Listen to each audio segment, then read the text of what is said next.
One pint is 2 cups, so how much is half a pint? 1. Yes. Okay, That's 1 cup in each. Como said these are both 2 cups. Wait, okay. I want to know. No. They're both 1 cup. Okay. No, they're both 2 cups. Really, she said to go only 1 cup in both of them. That's good. Yeah, this is. Well, they're going to be Oh no! Oh no! Oh no! Right. So what do we need to do here? Oh, Someone smoothies. poured ice in there. Oh, so you guys didn't read the recipe, and so it says 1 cup of poi. If you read this bottle, there are 2 cups of poi in One here. point there. I told you those cups Okay, were 2. so let's see what we can rescue here. That's got the coconut milk in it already. We can rescue. There's always a way to rescue. Okay, give me the other poi jar. We'll make smoothies later. Because we're doing a little correction. Yes. Course correction. So that's why you need to read the board. We'll use this for later. We'll use it in another. No, That looks like it's sour cream and beans. pretty good. It looks. It looks pretty good to me. And we'll just use it in another blender for. Okay. So wait. How about this sugar cane thing? There. Don't wait. How about this? Process yourself. Clean it up. Put the spoons in the sink. Put the lids on. I think so. Like through a grinder. It's over here. Oh, sweet. 1.5. Oh, she said 2.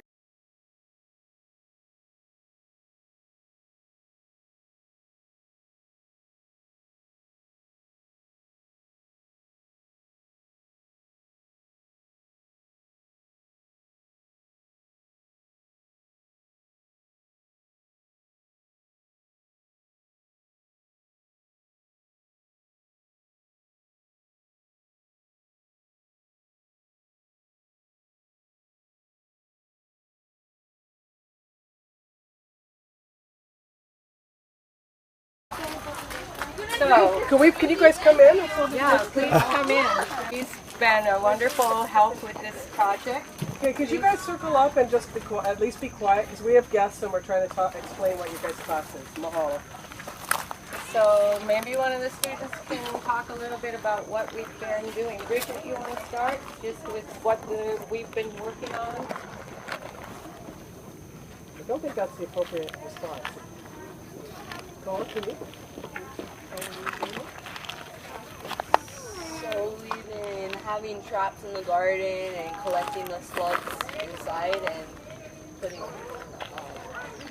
collecting and seeing if they have brought lung.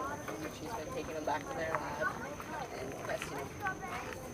We've been doing this for like a couple months. You will go to the Who else has something that they want to add to it? Other activities that we've done.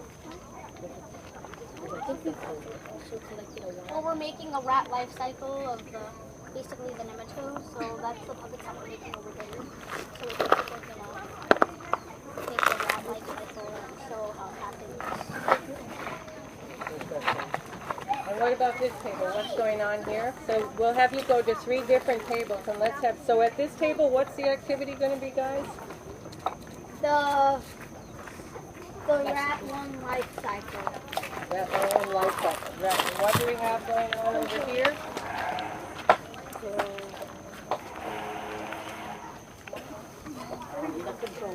Control, right? Different ways of controlling. What else?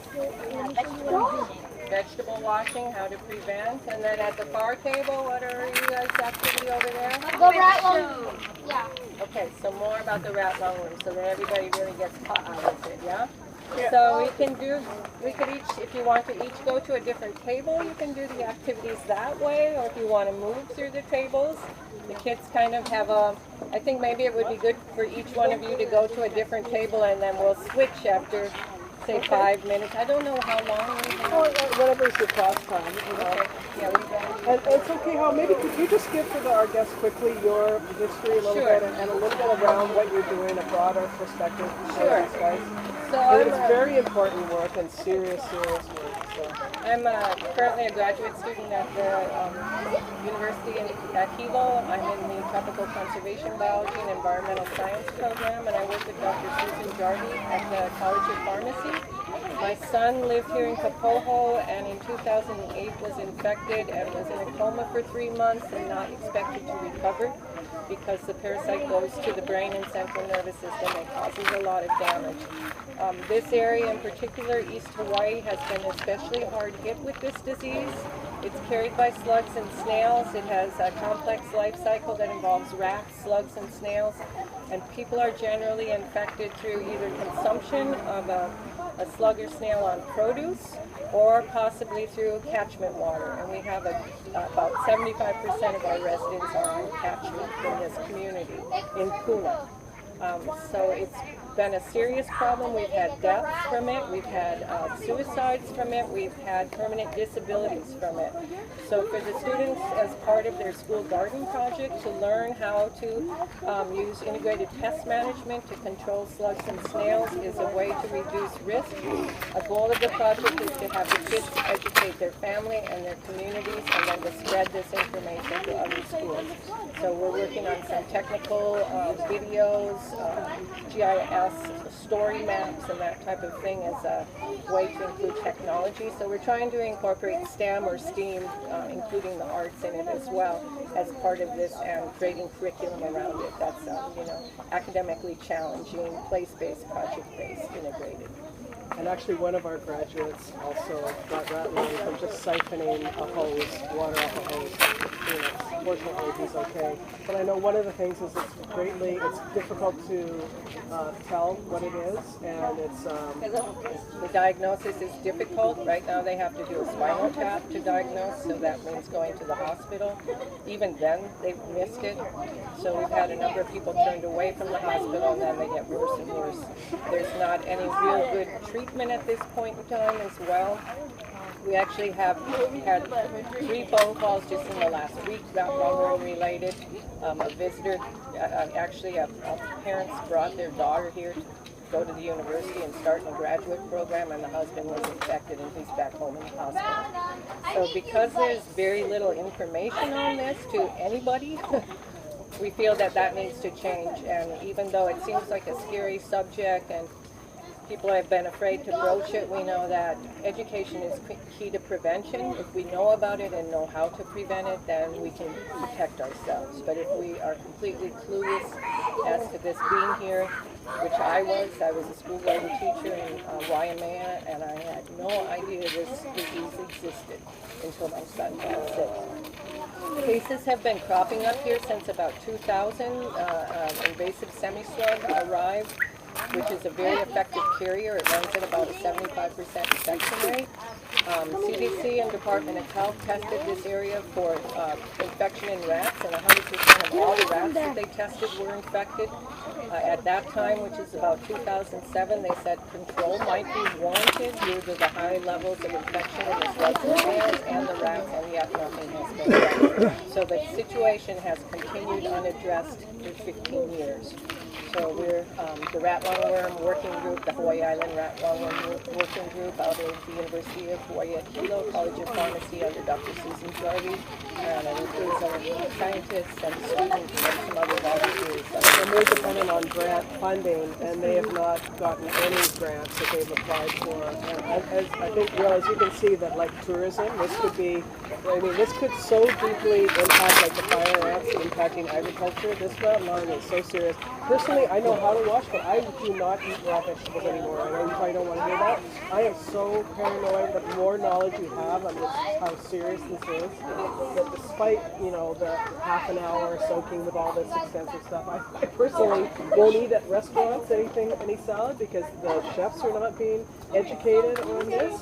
So there's a plethora of education that needs to occur, and from the health side also.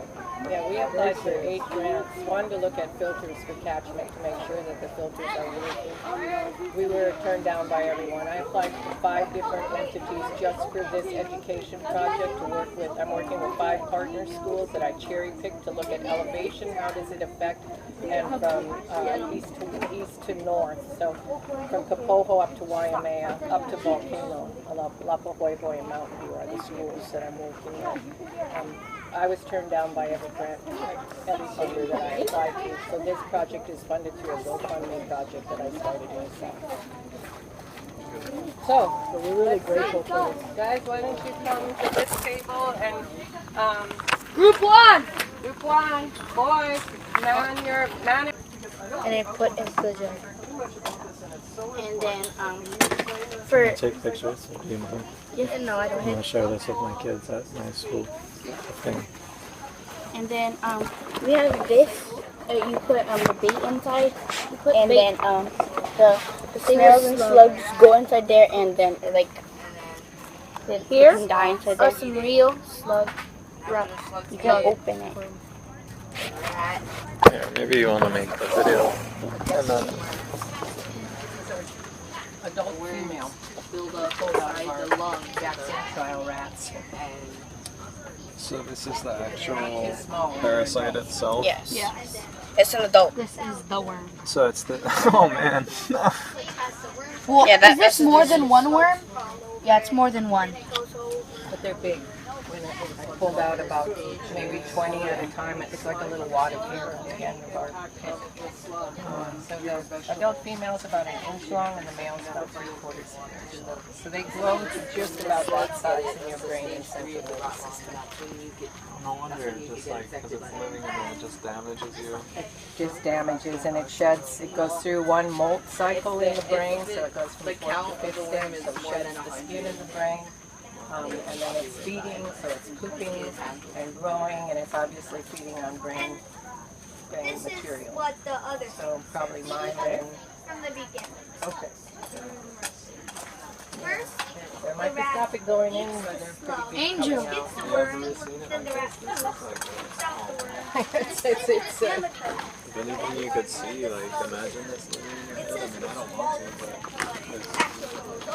and the spiral of red and white twisting. One is the white is the reproductive tract, and the red they were feeding on blood by the time they were in the heart when we pulled them out. So they come out of the brain and they go into the heart and then into the blood vessels between the heart and lung. So when we cut the blood vessels, multiple heads would poke out of the blood vessel.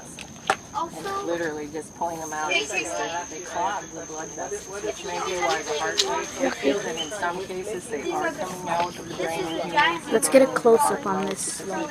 See a lot of lung issues, and 2 people died of heart attacks that were diagnosed with that lung worm this year. Hey, too close. It's one of those ones. Wait. When you if you accidentally Those are, ingest something the with the worm 3rd stage larvae, parasite. This is the parasite. There, it's hard to see because it's kind of dark. They say that that's where But they these end are up adult staying, but there's females. some controversy They with can go doctors to because they about found them in the lungs before.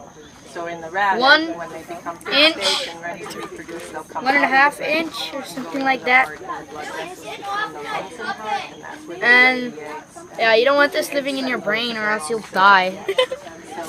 You won't die, but you can die. Like, it's very disgusting. Okay, I'll let you guys finish up because we're going to talk about our pathogen. Gloves, that's all part of your safety protocol. Good job. Love that you're not. Okay, so what else? how We can I protect have myself? bait. So do you live somewhere where there's catchment? Yes. There is a certain type of slug or snail that crawls into catchment. So at my house we usually put bait or some kind of poison around cat food. Yeah. If you don't have money for like that, and we can use cat food and stuff like that. We have like a trap. We just put the bait inside here and they just crawl in. And then you dose them with. Oh, we don't dose them, but if you like walk around your house and you find some, grab whatever so you're not touching it and pick it up and put it in. Oh, and that's With what the you're salt doing. and water. Ingredient. Salt, water. Okay. Salt, And water. then it should be like, yeah. Okay. It's called the slug jug. So you guys have different traps set around the campus? Yep. How many traps do you have? Can you show the I trap? think we have Probably peek over the fence 8 and we because should- I haven't been here in 3 weeks. You have 4 traps. Four that we use. We have and more then the than other 4 ones traps, are for the but little they're kids. located in different areas. Well, no, these are the baits. Them are the slugs. He wanted me to videotape.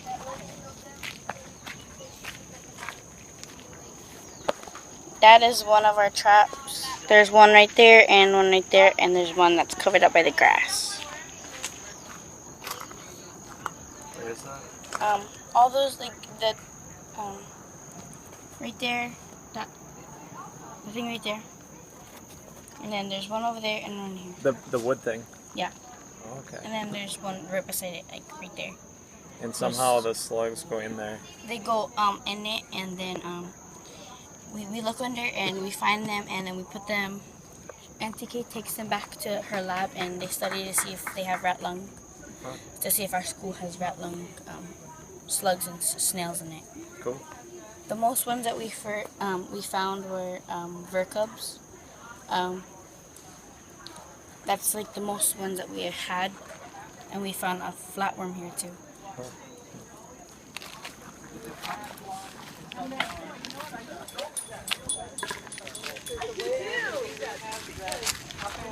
We collected about 1,400 snails in 2 days, and we still have more to go. They do have the European garden snail, which is used for espresso, but they have a massive infection up there. All of them can be potential periods. It's not your job. It's not your job. You have to go. We've got 2 girls that are going to talk about vegetables. It's their job. So where's our vegetable washers? They're over there. Vegetable washers. They poop out the worms, and it's in their poop, and then the slugs eat their feces. And after, I know, pretty nasty creatures. Like the one. It's probably up there.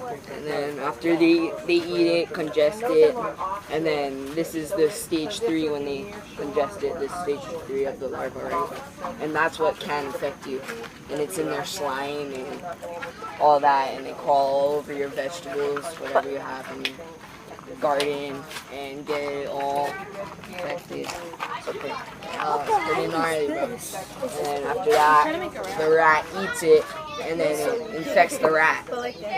And it gets into their lungs, their brain, their stomach, and they're all congested. And that's pretty much the whole cycle. And it goes all again.